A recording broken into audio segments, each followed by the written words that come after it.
Alright troops, how you doing? It's Rob here, and welcome to my review of Dead Island 2. It's kind of... Normally when I record a review, I record it right after the finale, but I've actually recorded this review right after I got the Platinum Trophy. I just got it 10 minutes ago.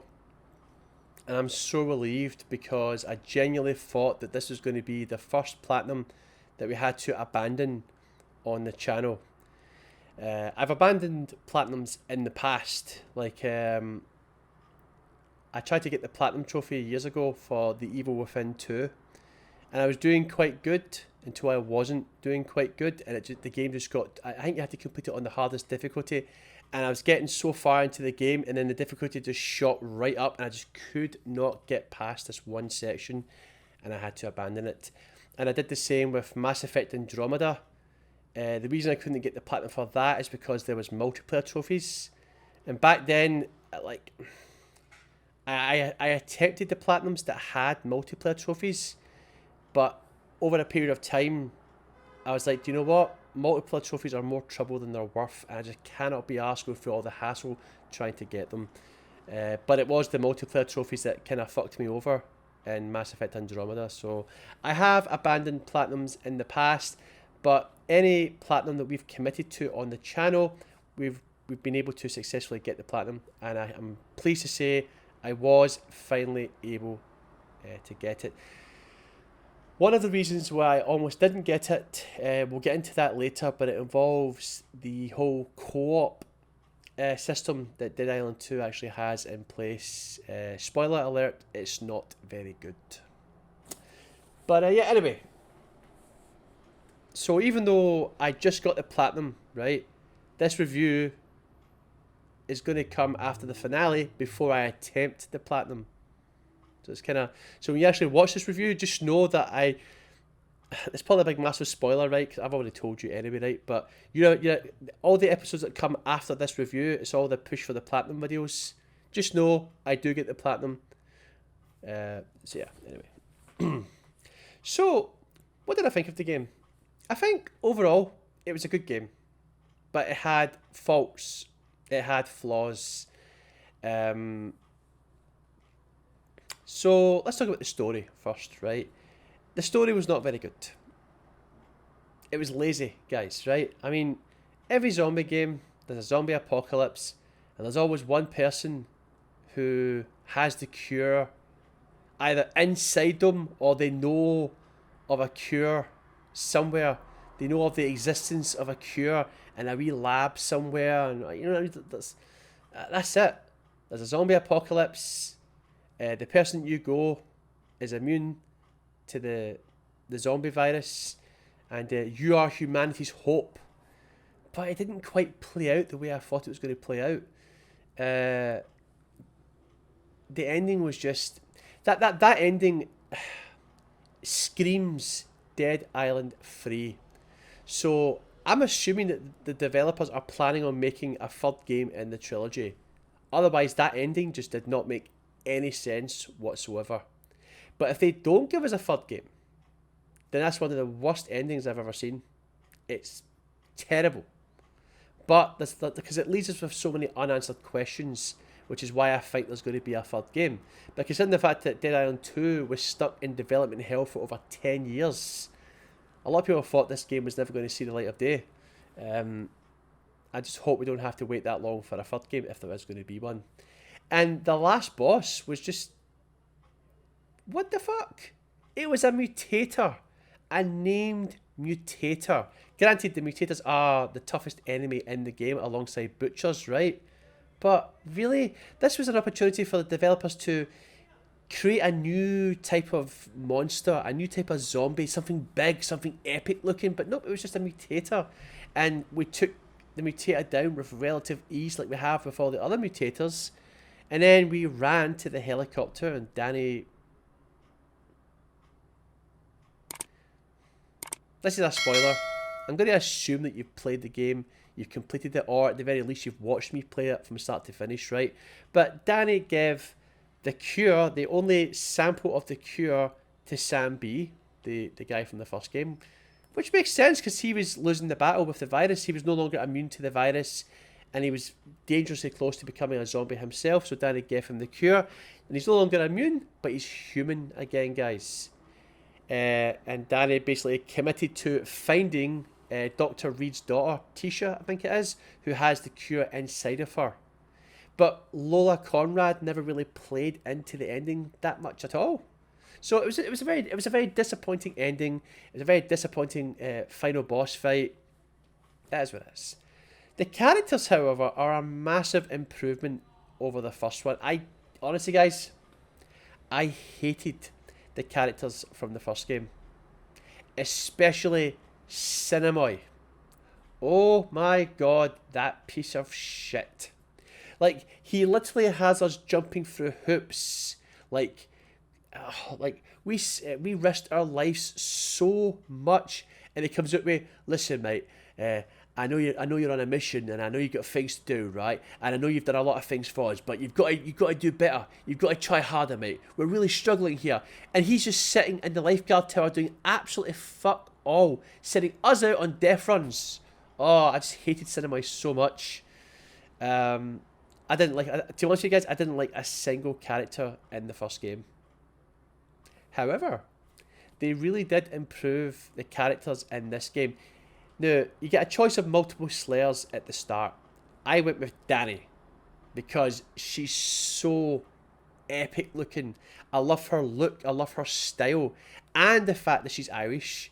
She's just, I kept referring to her as an Irish lass kicker. She's so badass. She's got a great sense of humour. She's got a healthy outlook on life, you know.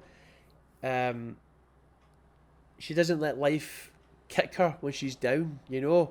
She'll go out in a blaze of glory. She'll go down swinging, sort of thing. You know, I just love her. She might just be one of my favourite protagonists, guys. I thoroughly enjoyed playing Danny. And if they're going to make a third game, I really hope they bring Danny back. Right? But even all the other characters you come across, you know, I really liked Emma Jaunt. I liked the return of Sam B. That was awesome from the first game. That was a genuine surprise. I didn't see that coming. Don't get me wrong, it's like there was some annoying characters, but they weren't bad characters. They were just really aggravating, like Amanda Styles, who I kept referring to as Screwball because she's almost identical to Screwball in every way, you know, from the Spider-Man game. However, once we completed the Amanda Styles quest line, she had me all emotional, guys. I cannot believe to say I was shedding tears after what happened to Amanda Styles.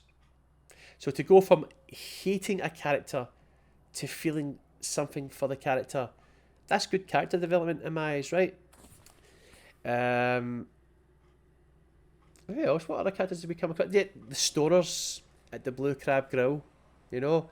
Bert, the hapless lifeguard who just wanted to be a hero, and he essentially died a hero. And then you've got Warrant Officer Rodriguez at the tower, who Danny kind of had a little bit of a crush on. Then you've got Sarah Shepherd, you know, and her nerdy little sidekick Sebastian. So like, the characters were great. So that's a massive thumbs up there, you know. The combat was immensely fun, guys. Just like, it's almost identical to the first game. So many different weapons to choose from. So many, they brought back the quality system. So white is just like common, green is uncommon, blue is rare, purple is superior, and orange is legendary. So obviously you want to get your hands on legendary weapons because they're the best. But there's all different types of guns, melee weapons. I liked the introduction of curveballs. The curveballs were insanely fun. They had all these blueprints to upgrade your guns and weapons, and oh, it was fantastic, guys. The combat was fun. There was so many different zombies, so many different ways to kill zombies, and they brought back Fury mode, and I actually quite liked the card system that they had. I thought that was quite different, quite unique, you know. You collect all these cards, and these cards make your character stronger. So, yeah, combat was brilliant, but the graphics were absolutely jaw-dropping, guys. Gorgeous, gorgeous graphics. And considering the fact that the game that we played previously Dead Space was set in space on a pretty claustrophobic spaceship. It was dark, it was dank, it was, you know, just to be on the beaches of LA with the sun, just on the beach with the sun belting down in your face, battering zombies and drinking lots of energy drinks. It was fantastic. So the graphics, which is why I'm really surprised that they never added a photo mode. Because if they added a photo mode, I would have been in and out of it constantly taking pictures. So that just, you know, that is what it is though. But one other thing I didn't like was the lack of a manual save. It was one of the things I hated about the first game. It's a checkpoint. It's like autosave. So auto saves on a regular basis, right? So if you see the save, cool. I'm going to log out now. When you log back in, you're not going to be in the place you were when you logged out. You have to wait for the checkpoint to pop up at the bottom left of the screen, which sucks. Because sometimes you log back in, it's like, where the hell am I? And you get all panicky thinking that the progress has been lost, but it hasn't been lost. It's just, it throws you off when you log back in and you're not at the location you were when you logged out. I just do not understand why developers cannot add a manual save. I go to manually save my game, and when I log back in, I am where I was when I logged out. Why can't they give us a manual save? I hated it in the first game, and I hate it in this game. Now, speaking of the Platinum, guys, I'll be right back. The reason the Platinum Trophy was so difficult to acquire is because the developers thought it'd be a good idea to add a few co-op trophies to the single-player trophy list. I hate when developers do this. Co-op trophies and multiplayer trophies should always get their own separate list. Not everyone likes doing co-op, guys. Not everyone likes doing multiplayer. Some people just like to play a game for the story. Just a single-player game purely for the story. And they would like to grind out the trophies and try and get the Platinum. By adding co-op trophies, by adding multiplayer trophies, you're forcing people to do something that they don't really want to do. You're taking them out their comfort zone. And for what? And that would be fine.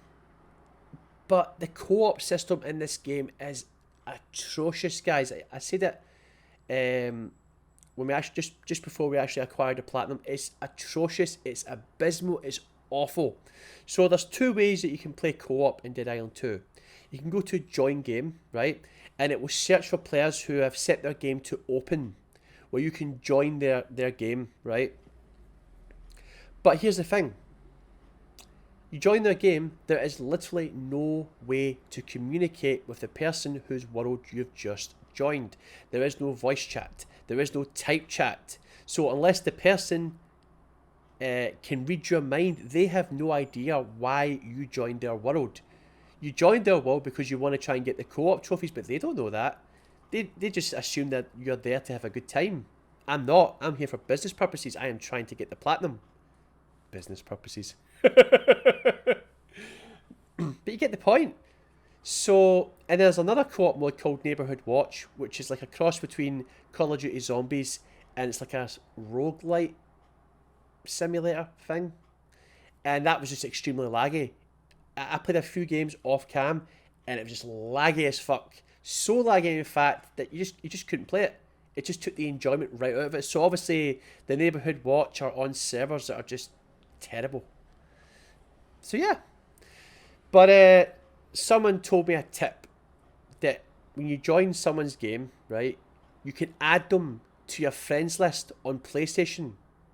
And then when you add them to your friends list, you can then send them a message. So I've got my app, right? I've got the PlayStation app. So I send them a friend request, they accept it, and then I can type out a very quick message in the app saying, listen, can you help me get this trophy? I just wish I realised that a lot sooner. But I joined a sesh earlier, and I joined 2 other people. So one of the co-op trophies was to complete 5 quests in co-op mode, and I was able to get that trophy today. We just moved from quest to quest to quest, and the trophy popped. And there were noobs. No, I hope that person... I hope... No, they weren't both noobs. One of them was a noob. The other person could handle himself, but one of them was a noob, and they got downed, and I was able to get a revive off. 1 down. Because the other co-op trophy was you have to revive other Slayers 5 times in co-op mode. So when he went down, I got a very quick revive off. That's one.